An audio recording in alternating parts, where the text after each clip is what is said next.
Gave her his army and followed her eastward, letting her blaze his trail on the way. With love and danger, the Lord after a raid, a lone teenager, martyr and a maid. With only heaven, a banner and a blade, she turned back a century, 49 cities to all amazement. When she rode by, well, the people bowed down. That old cathedral swung right open, and the king she delivered received his crown. With love and danger, the Lord after a raid, lone teenager, martyr and a maid.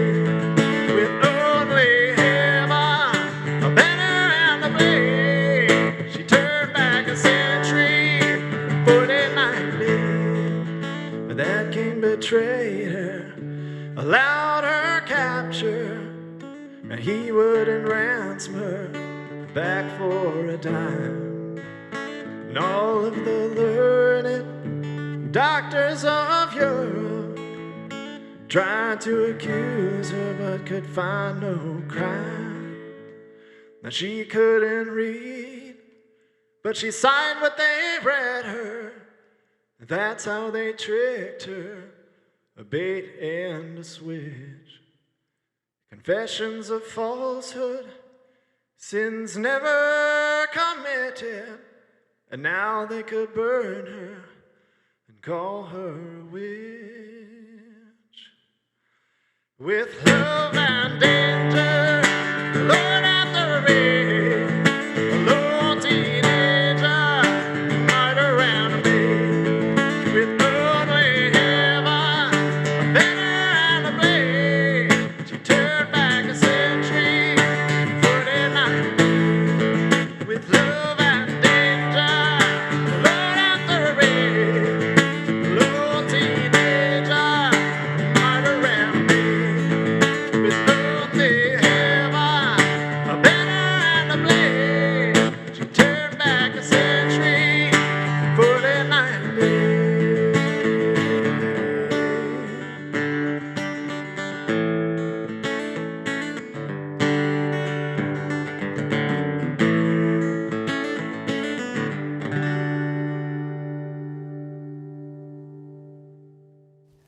And joining us now is Mike Elias. Mike, what a beautiful song. Thank you so much for joining us. Thank you so much. It's a pleasure and an honor to be back. Yeah, stoked to have you back on the program. So folks at home, you might remember Mike, he was back on the program about 3 months ago to talk about his t-shirt company, High Gothic Casual. I want to talk a little bit about that in a couple minutes, but first, I want to talk to you about this song. Beautiful song, absolutely awesome. Not just the song itself, beautiful song, but beautiful subject matter. Talk to us a little bit about how the song came together. Sure. So I was deeply inspired by Mark Twain's book on Joan of Arc, which he said was his favorite book he ever wrote. No kidding. Yeah. And the way that he tells Joan's story is so poetic and moving that I wanted to write poetry about it, like immediately. And it's actually, Twain's book is available on audiobook for free on Apple Podcasts if you just search for it. Oh, that's awesome. And I highly recommend that everybody do that. Well, that's interesting because she was canonized relatively late, so he Yes. must have written the book before her canonization. Yeah, I think so. He had this mind-blowing wonderment about her already. That's really awesome. That's really awesome. So, I mean, folks at home are probably somewhat familiar with the character, the story of Joan of Arc. You know, she was a French girl. She lived during the time, immediately, somewhat after William the Conqueror. The French were under invasion by the Burgundians, who were allied with the English at the time. You know, there's been tons of movies on it, but, this young girl, I think she was, 14 at the time? When she took command of all of France's armies, she was 17. 17 at the time, yeah, absolutely amazing. Went before the King of France, took control of the French armies, and beat back the English Burgundians. I mean, it really miraculously, quite frankly, took the city of Orleans. So an amazing story. And how did the song come together? So it's really cool. It's very bluesy. It's a super cool song. It's got this very unique style to it. Tell us a little bit about how you started playing music and how this song kind of came together in your mind after you got that inspiration from the Twain book. Sure. So I've been playing rock and roll and blues for about 20 years. But since becoming a Catholic, I haven't been wanting to write so much about common subject matter in those genres. But I've been very inspired by the saints. So when I come up with, rock guitar riffs, and I then eventually maybe write a poem about a saint or something like that, or I have some theological longing that I want to express, I tend to just try to match one with the other. If I've written about something, in words, and I've also just kind of played around with a riff that sounds nice and feels like authentic classic rock, I'll see about putting the two things together. And so the guitar part for that is actually, 6 months or a year older than the poem that became the lyrics for it. No and kidding. it just fit, because the guitar part sort of has a pastoral, riding a horse through an open field, kind of a longing to it, and it felt right for Joan. Well, it's interesting to me because blues, originally it came out of a lot of spiritual music, and it's evolved through Delta blues, through Mississippi blues, and a lot of it drew away. I mean, quite frankly, there's a lot of themes in some blues songs that are, very, very far from its sort of gospel beginnings, and it's interesting that you're sort of bringing it full circle.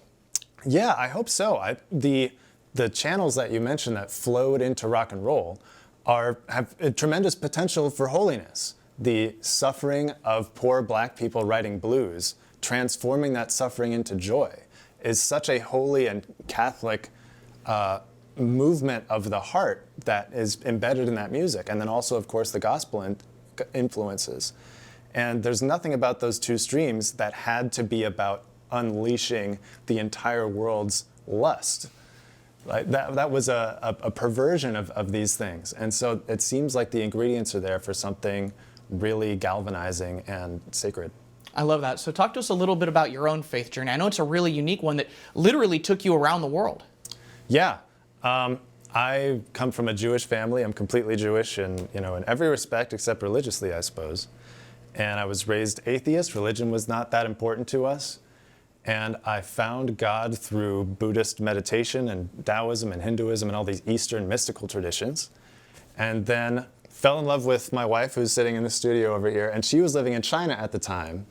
And I moved to Beijing to live down the street from her and be with her. And she was raised Protestant in Michigan. And can I get vulnerable here? Absolutely, yeah, of course. I was in a really rough time in my life. And I was desperate for love.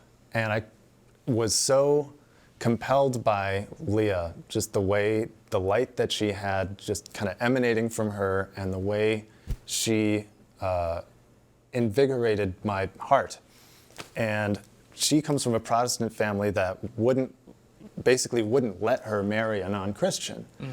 And so in order to keep her, I converted begrudgingly. My heart wasn't actually in it. So I got baptized sort of dishonestly and pretended to be a Christian. Paying lip service. Yeah, and we literally got married under this false pretense that I was a Christian in my heart.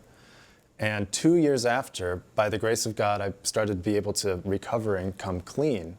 And I told her, you can't expect me to be Christian after, my dad's parents survived the Nazi concentration camps, and that's just in me very close. Mm-hmm.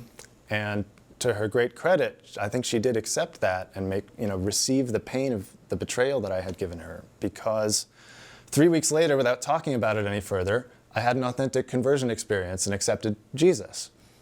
And the journey wasn't over then, though, because having fallen in love with mysticism, I wasn't finding that in the Protestant tradition. So I started looking for the version of Christianity that fit my heart and my longings for spiritual excellence. Mm-hmm. And everything that I liked was written by Father this or Saint that. It was very Catholic, and not because I was looking for it. That's just where the beauty was for me. So I'd be like washing dishes and listening to Sensus Fidelium, homilies on YouTube, and was called to start attending St. Therese Church. And St. Therese, of course, was a huge fan of St. Joan of Arc. And that was, I became Catholic as fast as I could. And by the grace of God, so did my wife. So we were able to enter the church together only a couple of years ago. That's a really, really beautiful story. What, if you don't mind my asking, what led to that moment of epiphany for you? Like the conversion experience that I had? Yeah. I think it was two things. One, I honestly believe that my wife's suffering and the pain of the betrayal that I was revealing to her, I believe that she received that and forgave me, and that suffering was redemptive in the same way that, in a similar spirit, in a similar way that Jesus' suffering is redemptive. That the pain that she experienced took a load off of my soul that then I was able to accept Jesus a few weeks later. And the other half of that, I suppose, is that I asked just kind of reflectively, what's really keeping me from accepting Jesus? And what it turned out to be, as I searched my heart, was humiliation, the embarrassment of going against my family, my tradition, of having resisted, of joining this group of people, Christians, that the Jews have always considered to be opposite or opposing or oppressive.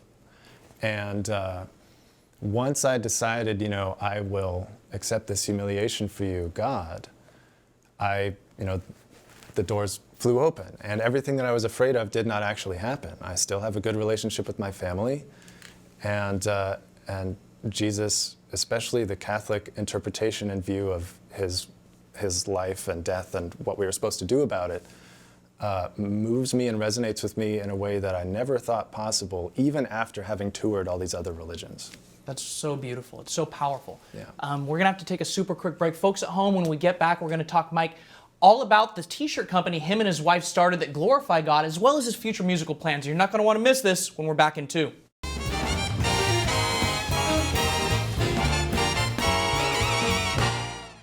Welcome back to Nights with Chris Boyle. Joining us once again is Mike Elias. Mike, before the break, you told us about your beautiful, powerful conversion story and about the music you're creating, as well as the t-shirt company that you and your wife started. I actually want to get into a little bit about that. We talked about that a couple months back, but I want to refresh people about the t-shirts you make. They're absolutely beautiful, as well as your future musical plans. Sure. So when I became Catholic, I immediately became jealous of the consecrated religious who are able to wear this beautiful, heroic-looking garb that announces their faith in a sort of outrageous countercultural way.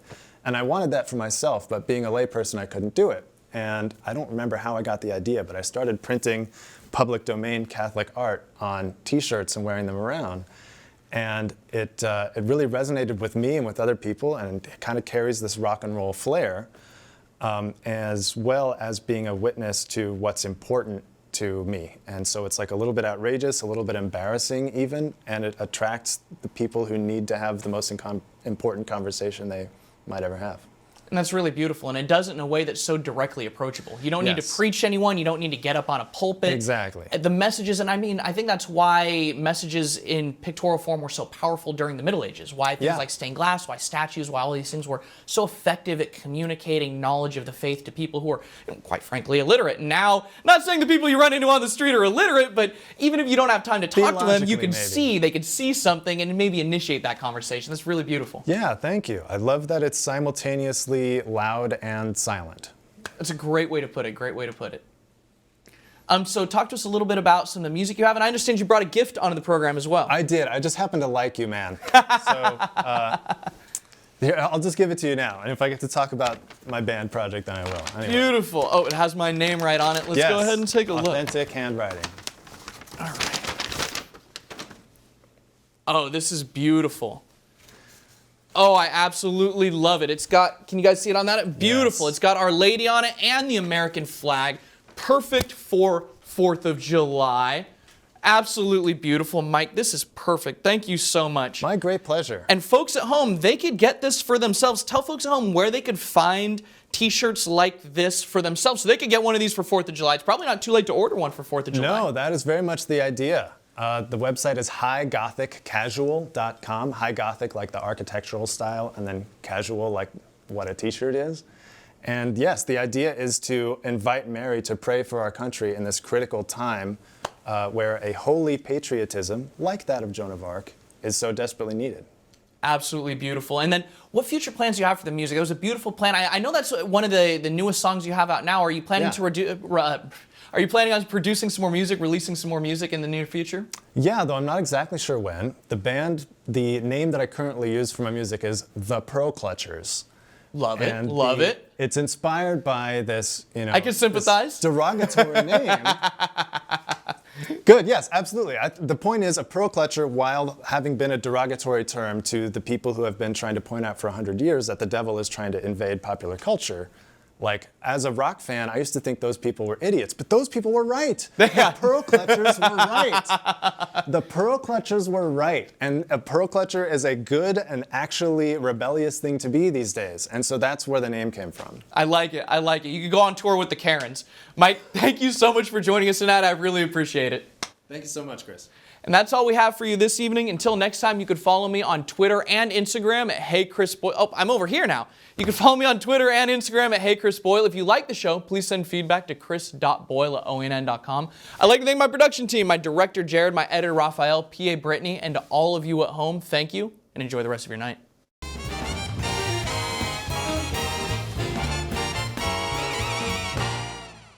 I love the t-shirt. I'm so glad. See if I can put it on over the suit. Oh, that's the way to do it. There we go. Yes. Oh, yes. There we go. Yes. There we go. Yes. Yes. That is the most base thing I have seen all day. Yes, sir. Amen. Yes, it's a perfect fit. It's a perfect fit. It looks beautiful. I think this is going to replace the blazer, folks. 3, what do you 2, think? 1. Does that still work? Boom. Cheers. Cheers.